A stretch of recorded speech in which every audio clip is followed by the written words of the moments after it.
Yeah, first of all, congratulations to Coach Morrison and the women's volleyball team for what they did this weekend. What an awesome environment in Reed on Friday night. It was great to be part of that. Unfortunately, I could only stay for two sets because I had a father engagement that I had to be involved in. But I will let him know that I am 2-0 in watching volleyball sets this year. Want to give a shout out to Coach McMillan and Coach Bucky for them going to start it tonight. Good luck to those guys as they open their season tonight over in Reed. Good luck to Joni and the women's basketball team that starts their season on Wednesday. And so all the sports are now kind of up and rolling, and it'll be an exciting time here at Texas A&M. Going back to the LSU week and just recapping our players of the week, our scout team player of the week on offense was Kiati Armstrong. Obviously drew a tall task of kind of simulating their big athletic tight end and did a really good job with that. On defense, it was Jeremiah Searcy, and he's doing a good job at linebacker, getting better every week. And then on special teams, it was Preston Landis. Our offensive lineman of the game was Chase Basantis. Our defensive lineman of the game was Tyler Onyedem. Chase, again, continues to be just a physical force at guard and has really, really blossomed into a consistently talented elite player in this conference. And then I think Tyler had another really, really disruptive game. And again, they don't always show up in the stats what the inside tackles do, but he played a really, really good game both against the run and the pass for us. And then the players of the week, Marcel Reed on offense accounted for 310 all-purpose yards and 4 touchdowns. Cassius Howell on defense, again with 2 sacks, continuing to put relentless pressure on the quarterback. And then on special teams, obviously KC Concepcion. KC finished with 175 all-purpose yards and 2 touchdowns. And so excited to get back to work. Had a really good bye week. I think we were able to accomplish the things that we wanted to accomplish. We went out. We stayed sharp last week. We practiced. We did the things we needed to do to start looking ahead to Missouri. But, we're really able to get the guys some good rest, some good recovery time, a lot of treatment, which you need at this point in the season, and came back today in the right mindset to get back after it. And so excited to go down to Missouri and play another top 20 team on the road in the SEC. And so it'll be a huge challenge, and we'll certainly have to get our guys ready to play our best football to have a chance. And so from there, we'll kind of open it up to questions. Front right, Travis. Looking at some of the stats from Mario's time at Mississippi State, they used him wide. They used him to go deep a lot. How did y'all know and formulate that he's a guy that you can just get the ball into his hands and he's able to make him miss tackles and things like that?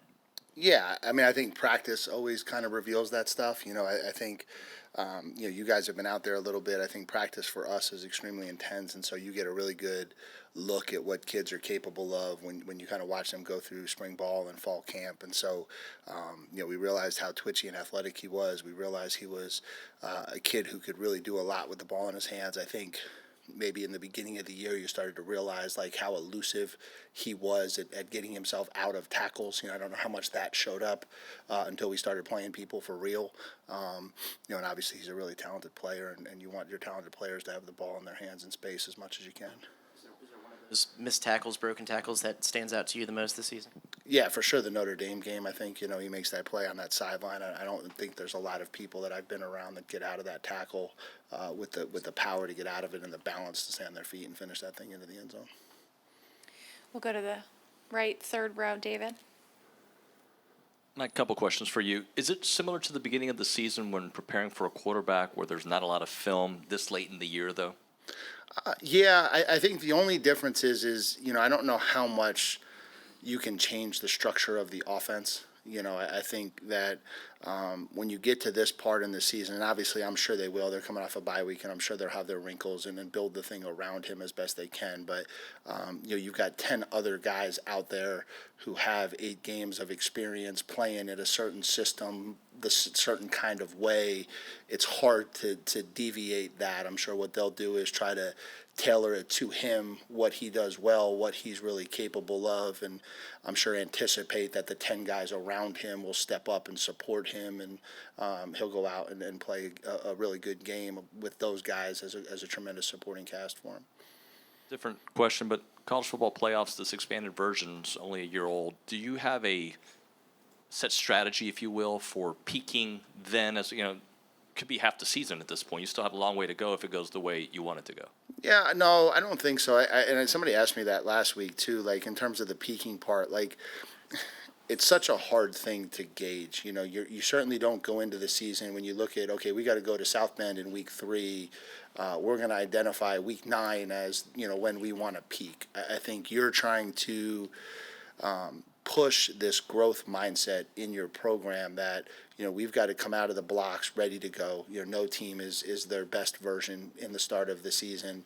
You want to really be a team that grows every single week and really understand that the best teams and the teams that are standing at the end get significantly better as the year goes on. And, you know, and then hopefully get into this month of November where, you know, everything's at stake and you understand the urgency of that better maybe than we did last year, and you continue to see that growth through the month of November, which then I think leads to people talking about, oh, it looks like they're peaking, but I think it really kind of just step ladders all the way through the season if you do it the right way.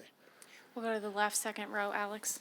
2 questions about Missouri's offense, similar to David's question. Just on the tape that you have on Zollers, what has stood out to you about the way he's played a quarterback and the time he has? Yeah, I mean, there's obviously not a ton of film. You know, we went back and watched his high school stuff, watched the part that he played in the Vanderbilt game. Obviously, you know, he's a talented kid. I think he throws the ball really well. The ball jumps out of his hands. You can see that. So anticipate him being able to make all of the throws and, you know, see what he can do with his feet. He's an athletic kid, and so yeah, I think he'll present a lot of challenges to us. And they're leading the conference in rushing, and Hardy's leading the way. Just what have you seen from him and maybe that offensive line that's just made them so effective running the ball this year? Yeah, you know, he's a really talented back. He's big, he's powerful, he runs through tackles. I think you see that consistently. He's always leaning forward, and so, you know, he always gets more than is blocked, and I think that's obviously a testament to being a really good running back. And then I think, you know, systematically they do a really good job of running the football. I think that's the kind of the blueprint of Eli Drinkowitz offense is, you know, they're going to base it out of the stretch run game. They're going to have the complementary pieces of it, but you go all the way back to NC State, and that's the one thing that stays the most consistent throughout his time is they have a really, really strong system in how they run the football that they're committed to, and they do it really, really well. Coach, we'll go to the back right, Chris. You, when you have success, you get a lot of end of the year nominations for big awards for individuals on the team. Do you address that at all within the group and with the guys that are up for all these big end of the year awards? No, I don't think we talk about it. Again, I talk about this always, and I think this is so critical in a lot of these conversations, but I have 2 jobs here. The head football coach doesn't talk about those things at all. He doesn't talk to players about individual awards. He doesn't talk about those types of things. Those things are completely irrelevant to the job at hand, right? The job at hand is to figure out how to play our best football Saturday against Missouri, and none of that stuff is going to have anything to do with that.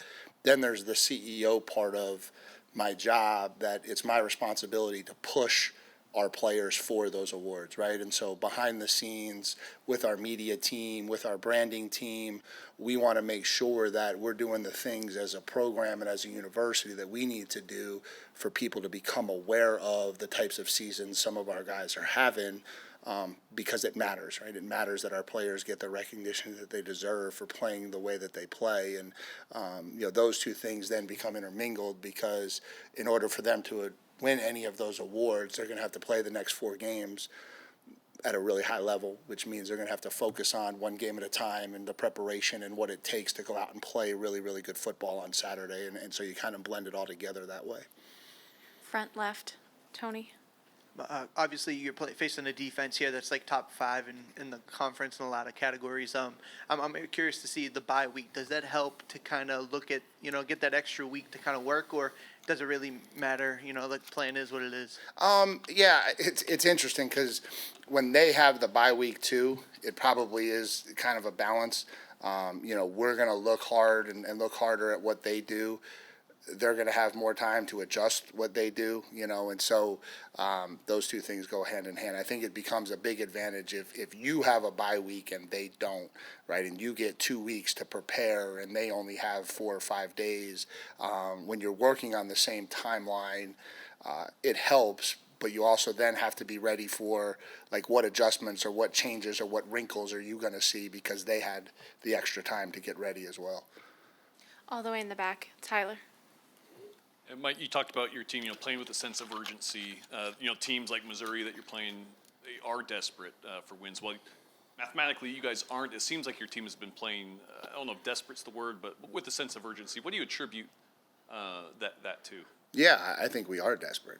I tell them all the time, we have earned everything that we've got, right? We've got a record, we've got a ranking, we've got opportunities that we have worked really, really hard to earn. And every single Saturday, someone's coming in and trying to take all of that from us. And that's the urgency that we have. In terms of Missouri, obviously they're a team that's still young. This is the challenge that you have in college football today is, they're still very much alive for the playoff. This is a playoff game for them. They obviously know they're going to have to win out in order probably to get in. And so, this is a huge opportunity for them at home on a big stage to make a statement that they're going to go chase a spot in the playoff. And so there's a lot more of that nowadays than there's been in the past when only 2 or 4 teams were making the playoffs. And so, in a lot of ways, this is a playoff game on Saturday in Columbia. To the left, second row, Aaron. Hey, Coach. One thing you've really pressed over this season is mindset, not worrying about the past. Just coming off of this bye week, what's the biggest difference mindset-wise you've seen from the players and I guess your fellow coaches as well? Yeah, it's hard to tell if there's a difference. The differences always seem to show up on Saturday. And so I think we understand where we're at. I think we understand the task at hand. I think we understand to be in the moment and to focus on being in the moment. But all of that's got to play itself out on Saturday. Third row, Matthew.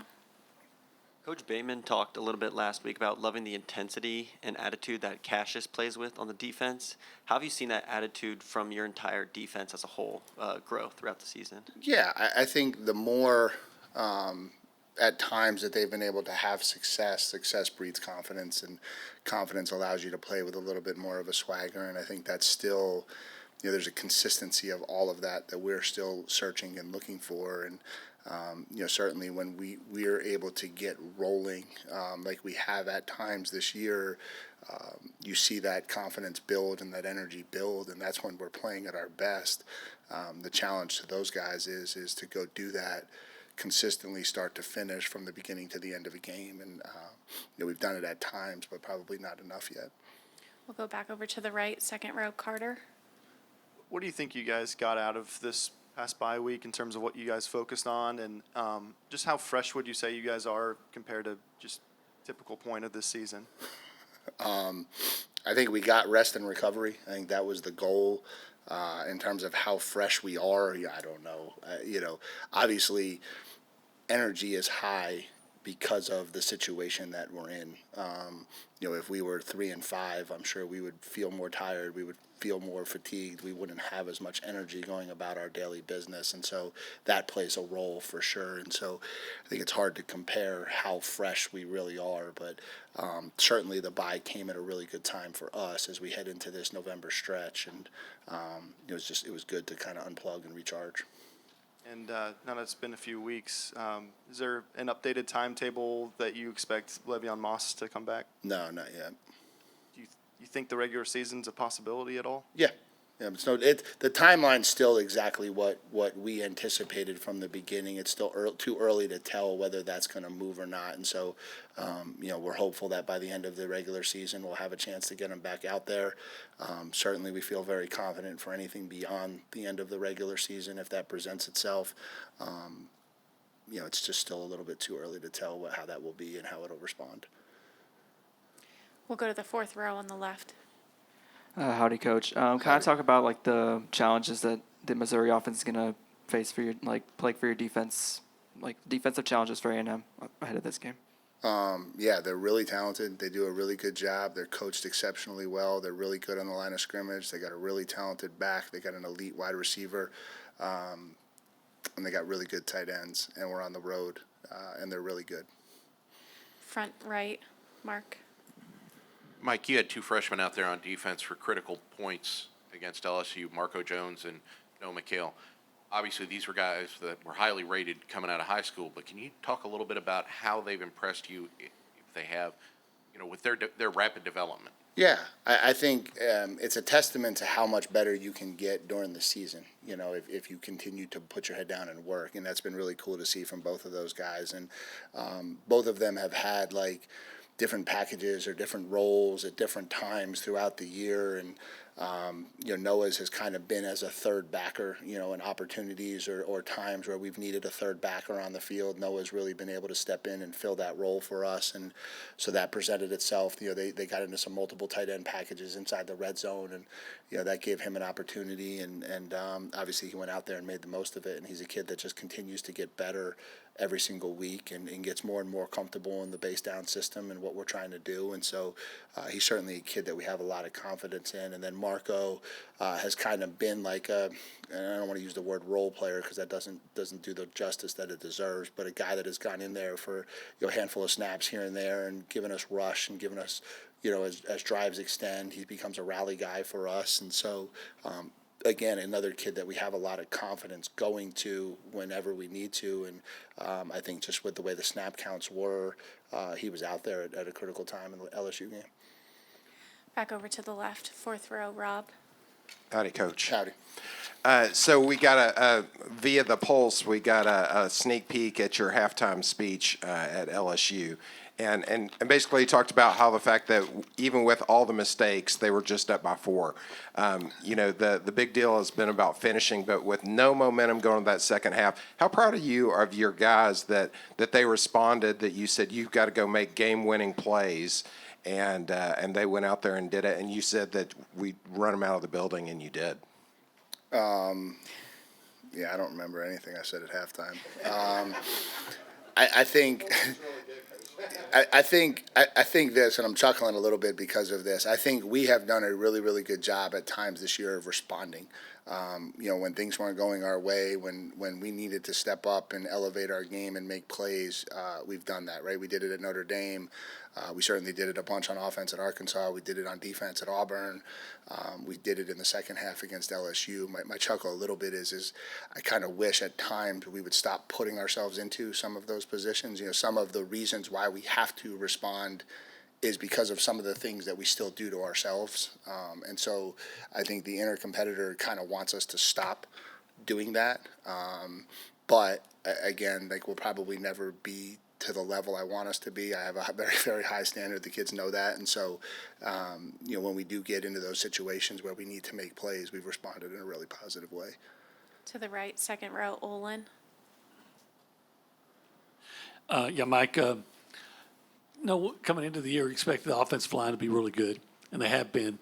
Over the last several games, have they just been – has it been just continued consistency, or have you seen a surge or a spike in their performance? Yeah, I think you're seeing them play to the level we believe they were capable of. I think,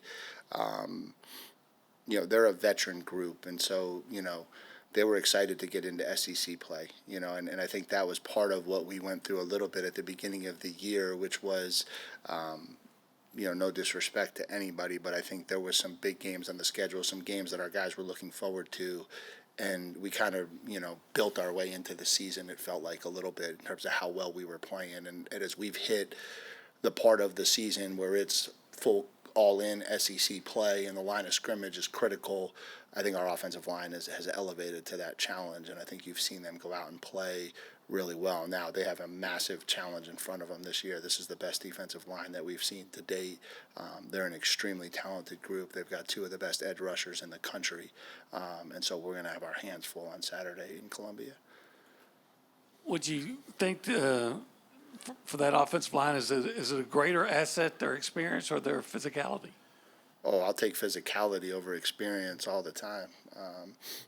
You're experienced, but I don't think I'm going to play you at right tackle this week because I don't think you have the physicality that we need. And so, I think physicality wins out. But no, the physicality is such a huge piece of this conference, right? And your ability to run the ball, your ability to create clean pockets. I think that's the thing that really in the last few weeks you've seen at a really high level is how clean the pocket has been for Marcel. And then obviously he plays a role with his athleticism. When the pocket does break down, he can make things happen. But I think the group is really playing well together, and I think the physicality is a huge piece of it. No disrespect. We'll go to the third row on the left. What kind of freedom does it give you as a play caller to have the kind of versatility in your safety room that you do? Yeah, I think it gives you a lot. I think what are we now? 21 games in, I think, and so you've got a really good feel for what those kids do well, what they're capable of doing. I think that always helps. I think we're doing a better job putting those guys in positions to be successful because I think we have a really good feel on what they're good at and maybe what situations to try to keep them out of, and so that helps. But the versatility of skill set that group has is really, really important, and I think plays a big role in what we're doing. And then in terms of Coach Bateman, what kind of advantages or changes have you just noticed with him being on the field this season as opposed to last season? Yeah, I think when you talk about like in-game adjustments, I think having creating the extra position, having Coach Hemphill come in and kind of be the box guy, which has allowed Jay the freedom to come down to the field, and so now the linebackers see him in between every possession. He's also able to make the adjustments that are necessary across all 11 guys, and that's been obviously something I know he's been really excited about because I think that allows us to adjust in game at a much higher level maybe than we were at times last year, just because he had to be in the box and there really wasn't another option. And then I also think from like a mentality and a temperament standpoint, I think he does a really good job of having a pulse of making sure that energy and that stuff is at the level it needs to be, and so that's always good having him on the sideline for that as well. We'll go back over to the right. Chris in the back.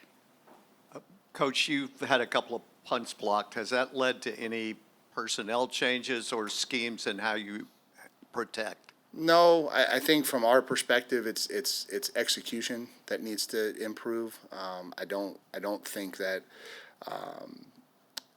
that we've identified flaws in our system. I think we've identified flaws in how we've executed what we were trying to get accomplished. And so, like everything, you continue to tinker and make sure that you put kids in the best possible position to be successful. And it becomes execution is an all-encompassing thing, right? It's not just the players have to do it. We've got to make sure we're calling things and creating leverage and opportunities that allow us to go out and execute at the level we want to. And so, but no, I don't think it's a mass reload or anything. We've just got to fix what we've got to clean up. Front right, Travis. Yeah, first college football player rankings, Kamara, how much do you pay attention to those or even what's said about why you're in the positions that you might be in? Not at all. Sorry. What do you think that's something that has separated y'all from other teams in the SEC that are trying to catch you in the standings? We haven't lost yet. Would probably be a good starting point. Yeah, I don't know. It's hard to compare yourself to other teams in the league. I just trying to figure out how to play good football on Saturday against Missouri. I'm also curious, someone dressed up as you for Halloween at the volleyball game. What did you think about that? I told my kids in the family group chat afterwards, you've made it in life when people are dressing up as you during Halloween. And so I didn't realize the glasses have become such a big thing because I don't even realize that I'm wearing them anymore. But no, it's cool to see the support from the students. I appreciate how they've taken to me and to my family. It means a lot to me. To the right, Mark. Mike, you've seen 4 of your colleagues get fired already this year. Any thoughts on what appeared? You're not going anywhere. Stop.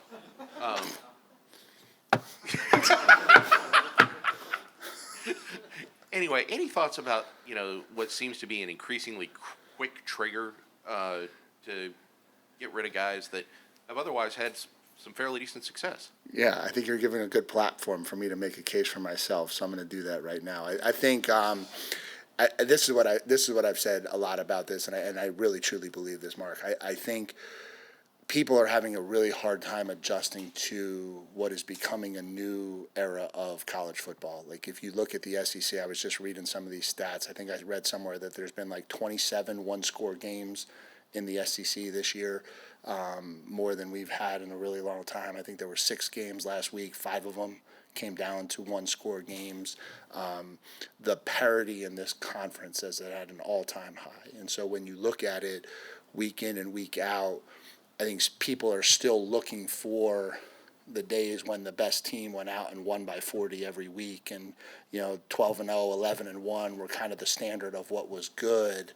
I think a lot of us as coaches have continued to try to preach like it's not the same feeling anymore. It doesn't feel like that's what's really good. What's really good is finding a way to win enough games to get yourself into the playoff where you have a chance to go make a run at this thing. And I think, I just think that's how modern college football is. And much like you see in the NFL happen, you see more spikes and swings.